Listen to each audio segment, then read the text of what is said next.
And welcome to the coaching state.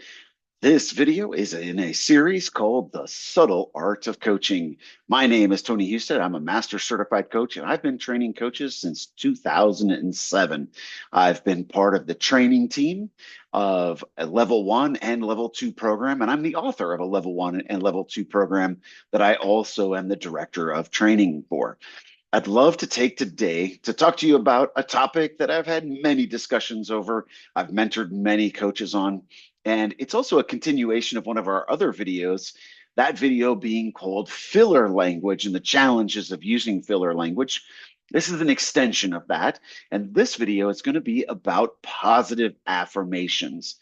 Positive affirmations are the client gets done speaking, and the coach goes, "Yeah, okay. Okay, great, great, wonderful. Uh-huh, good idea." In some way, the coach answers what the client is saying with an affirmation, something positive that is in reference to what has just been said. The client comes up with an idea, and the coach goes, "Oh, that's a great idea."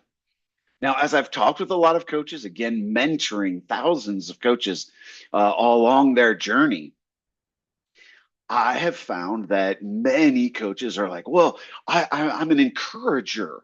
I'm a cheerleader. I do that to keep my clients motivated.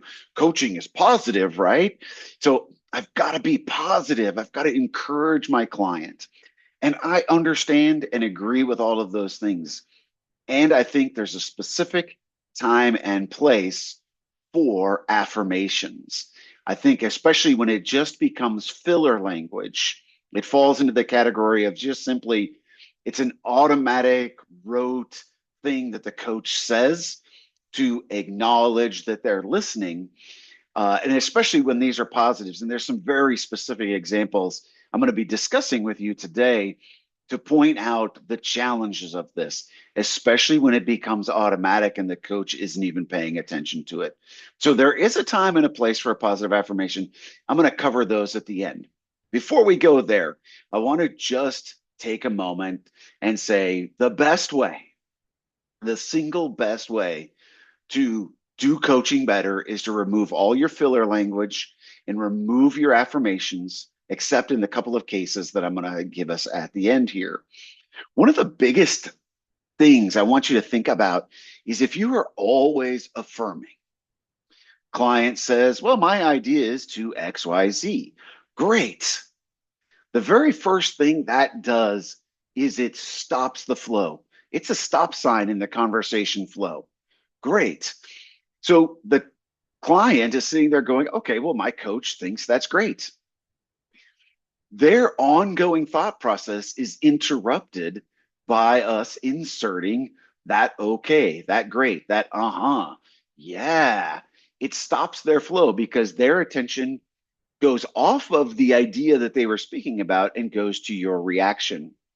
So we're putting up roadblocks, we're putting up speed bumps, we're putting in chicanes if you're a race fan, we're putting in traffic circles where normally the client's ideas would continue to flow until the next question comes. So they're sitting there and now they're just waiting for your question. Their thoughts don't continue to flow. So we want to be careful not to do this. One reason is just simply not to break their flow. Another reason I just want to give you an example here, and this is one of the biggest challenges I think. Let's say for a moment that I was somebody that knew a lot about stock investing. I was a stock investor, and a lot of people know that I'm successful at that. And a friend of mine comes to me and says, "Hey, Tony, I need a stock tip. Give me a stock tip. Okay, just give me some. I need a win here. Give me a stock tip." And so, being the stock tip guy, I go, "Sure, here's my stock tip." And I give him a tip. And my friend goes out and they invest $1,000 according to my tip that I've given them. And they come back after a week and they're like, "Oh, hey, you know what? That stock went down by 50%. I can't believe you did that to me." So, but first off, the first category is if the advice I give doesn't work, then I'm to blame. Now, you might say, well, Tony, that's advising, not coaching. Well, guess what? By filling in with positive affirmation, I'm actually falling more into the role of advising. I'm coming out of that neutral role of coach, and I start to be heard by my client as an authority, an advice giver. In fact, a lot of clients will very quickly fall into the habit of looking for the positive affirmation. I've heard this in many, many mentor sessions that I've completed. The client literally says something, and then they stop, and their attention goes to the coach, and they're looking for that affirmation. Does my coach think that's a good affirmation or a a good idea or a bad idea? They're literally looking for it in the moment. Again, what we just said a moment ago, it completely stops their flow of thinking. They're not continuing to think as the coach formulates the question. So it stops, starts, stops, and starts. In this case, if it's bad advice on my stock tip, of course, then the person's probably going to be upset with me. I can't believe you did that to me. Now, let's take that to the coaching context for a second. Clients going along, coach says, oh, that's a great idea. Client goes out into the world, starts to implement that idea, and it blows up in their face. Maybe it doesn't work for them. Maybe it's, it doesn't happen to work. Maybe they even lose some money on it. That interaction has now damaged the reputation of the coach, and it's damaged the rapport between the coach and the client, and can damage the coach's reputation, because that client could go out there and complain to some people, say, hey, he gave me bad advice. Now, I know what you might be thinking. You might be thinking, well, I don't use my filler language to affirm what the client, the validity of the client's idea or not. I'm just saying it to acknowledge that I heard them speaking.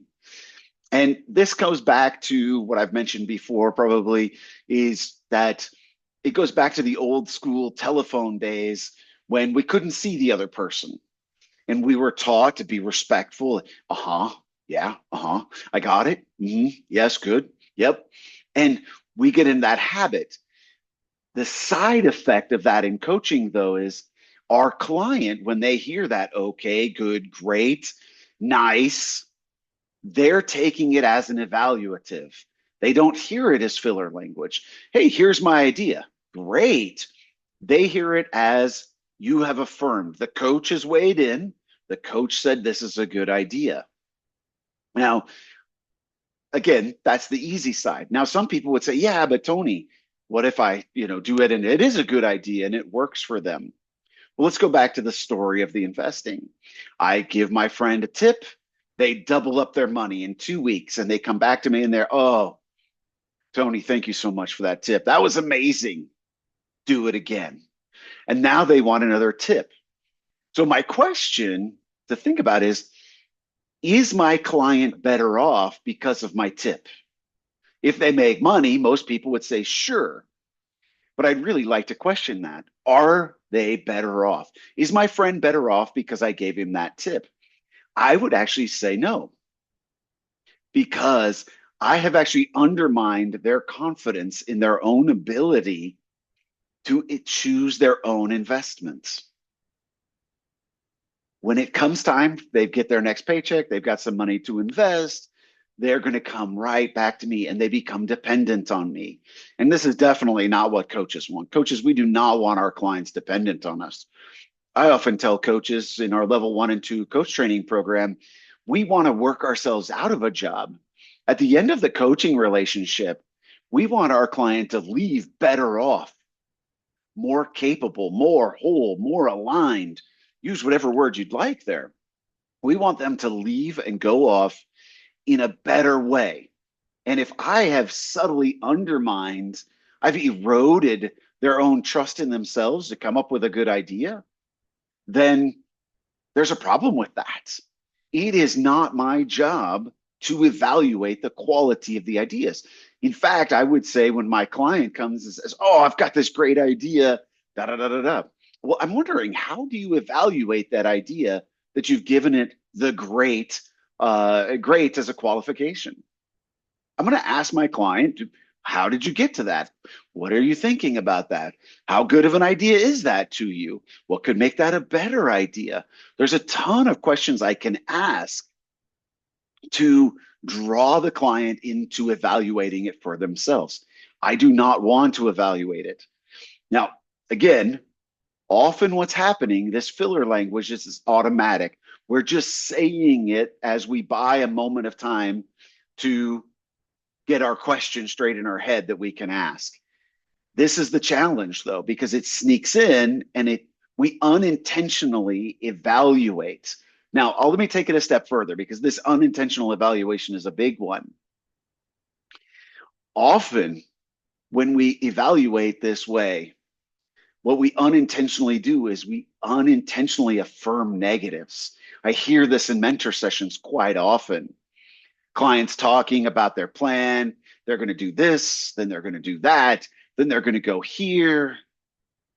And then I literally heard this in a mentor session just maybe a month ago. And then I'm going to get into the hard parts. And the coach, out of habit, out of their I don't think it was conscious to them. I think it was an unconscious comment. Yeah. So the client says that's when it's going to get hard or something similar to that. And the coach goes, yeah. We never want to reinforce a negative. The client's like, oh, well, this person's going to try to undermine me. Okay, don't agree with that. Never agree with a person's negative because that is their opinion. It's one way of looking at it, but don't get in the boat. Don't collude with them. Don't get in there. Oh, yeah, that's going to be the hard part. As a coach, we want to flip that around. Well, what could make that part easier? We want to flip those negatives to positive. You say you think it's going to be the hard part. What could you shift? What could you learn? What could you grow in that would make that part fun and challenging? What would have to shift for you that part got you excited? Those are powerful coaching questions that we can use to get our client going in the right direction. So be very careful about these filler languages falling in. We want to, I think another area to think about this really deeply is in the corporate world.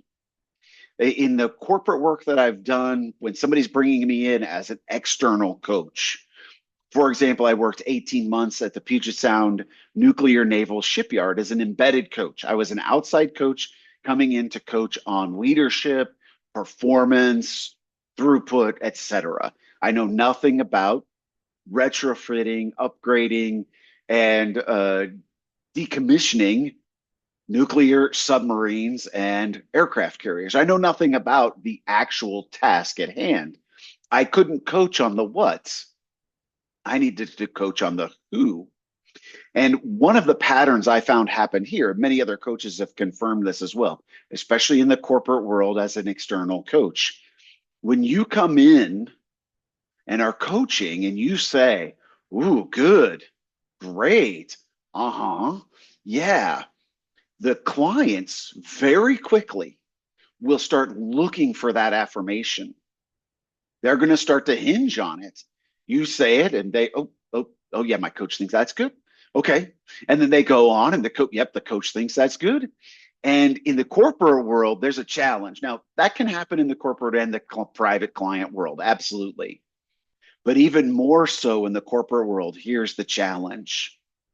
They will start to tell you ideas that they think you want to hear. They're going to tell you, oh, I remember taking this training a few months ago.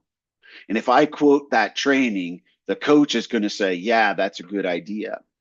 And they start to placate the coach with good ideas. They start to answer with what they think they're supposed to say rather than what they really want to say. And it can really close down the conversation. The coaching sessions become very low quality. And the coach thinks they're going great because the client is just saying all these great things and the coach is affirming it, and the conversation just you can click through the whole conversation. 30 minutes passes, 45-minute passes, no problem. And the client gets up happy because, well, the coach is happy, therefore I'm going to get good marks, and we both go on our ways. But what's happening? The client isn't changing at all. There's no deeper exploration. There's no deeper looking and finding. There's no place to get in, because you're cutting off their flow of ideas. You're stopping them each time. They're driving down the freeway. Here comes the stop sign. Oh, driving down the freeway. Here comes the stop sign. There's no momentum in the conversation. There's no expansion in the conversation. Now, often coaches, new coaches especially, will be like, "Oh, well, Tony, you know, I'm I'm keeping to my agenda. I'm keeping to the agreement of the session, and I'm trying to evoke the awareness of my clients." Doing this often closes those down. It closes both of those things down. It shrinks the the quality. It shrinks the depth that you're able to go within that, what I talk about, the boundary of the coaching session set by the agenda or the contract. It actually keeps us from going deeper down. Think of that boundary as like a mine shaft. Like it only goes so far left, right, top to bottom, up and down. And then as I start to sink that shaft, but if I'm always saying, yeah, good, and the client never gets that chance to really deeply explore, we're really going to stay on the surface. We're not going to get down to the really good stuff. And some people, I've had lots of new coaches and some coaches from other coaching schools tell me, oh, well, Tony, I was taught to do this, especially the ones from the other coaching schools. I was taught to do this. It's part of core competency 5, maintaining presence. I'm letting my client know that I'm present with them. And I don't think this shows presence at all. I really don't. I don't think it shows presence. If it does, it is the lowest quality presence whatsoever. I mean, think about the stereotype for a moment. How often do you see in the movies, in a TV show? I see it in memes quite often. And the stereotype, I'm using the stereotype that's out there. The stereotype is the woman goes to the husband, the wife goes to the husband, and she's telling him something. And he's looking her dead in the eye. Uh-huh. Yep. Okay. Uh-huh. Yeah. Okay. Great. Got it. Uh-huh. Which is demonstrating presence, right? Oh, he's present. He's listening. She turns around, walks away. Somebody else starts speaking to them. What did she want? What did she need? I don't know. And they didn't hear a word of what was going on because they weren't really present. They were just doing what they've been told to do to show presence. True presence is demonstrated through the quality of the next question. One of my favorite quotes that one of my friends, Kermit Jones, often quotes me on is, the client will know you're listening by the quality of the question that follows, period. How good your question is, how on point your question is, how integrative, how expansive, how in the flow your question is, that's what will tell your client you're listening. When your client goes, ooh, good question, sits back and starts to ponder, that's presence. That's evoking awareness, not simply, yeah, okay, great. That's not maintaining presence. That's not showing your presence. Anybody can do that. And again, it has all of these side effects. It has all of these unlikely or unhelpful impacts, especially when our client starts to close down their thoughts, when our clients start to look for our approval of what's going on. And, of course, if I say, okay, great, and it doesn't work, then I've harmed the relationship. So you might be wondering, well, Tony, when can I do this? How do I do this? Okay, two pieces, two big ones here. When can you affirm? When should you affirm? What are the places for it? One is Do it when it's deserved. So let's say I've got a client and he's been talking about, having a discussion with his boss to get a raise, and we've coached for a month on it. We come to the fifth session, the client comes on, and the client goes, I had the meeting with my boss. I got a 5% raise. Great. Congratulations, Joe. Wonderful work. I'm wondering, and ask a coaching question. When it's deserved, when it's something the client's been working on, working towards, it's part of the bigger coaching agenda. What are we coaching on for this 3 months, this 6 months? When they've done something, when they've accomplished something, when they've faced a challenge, that's when we want to positively affirm them. Acknowledge that. That is appropriate. The other place that we teach is especially in our level 1 and 2 programs, is that this comes at the end. It comes at the very end of the coaching session. You've completed, you're wrapped up, and it's in the benediction. It's in the goodbye. We call it in the appreciation. It's the send off. It's whatever you say in that last 30 seconds to completely close off the session and say, see you next time. Take what you have heard that you appreciate, that you would like to reinforce, that you would like to affirm about who the client has showed up as inside of the session. We've talked about coaching the who versus coaching the what. If you haven't seen that video, go check it out.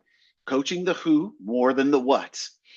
I want to affirm my client for how they've shown up, who they've shown up as, where they've shown resilience, where they've shown growth, where they have done something that I myself aspire to. What is it that my client said in the coaching session that impacted me in a positive way today? This is the place to appreciate that client. Joe, thank you for showing up as a leader today.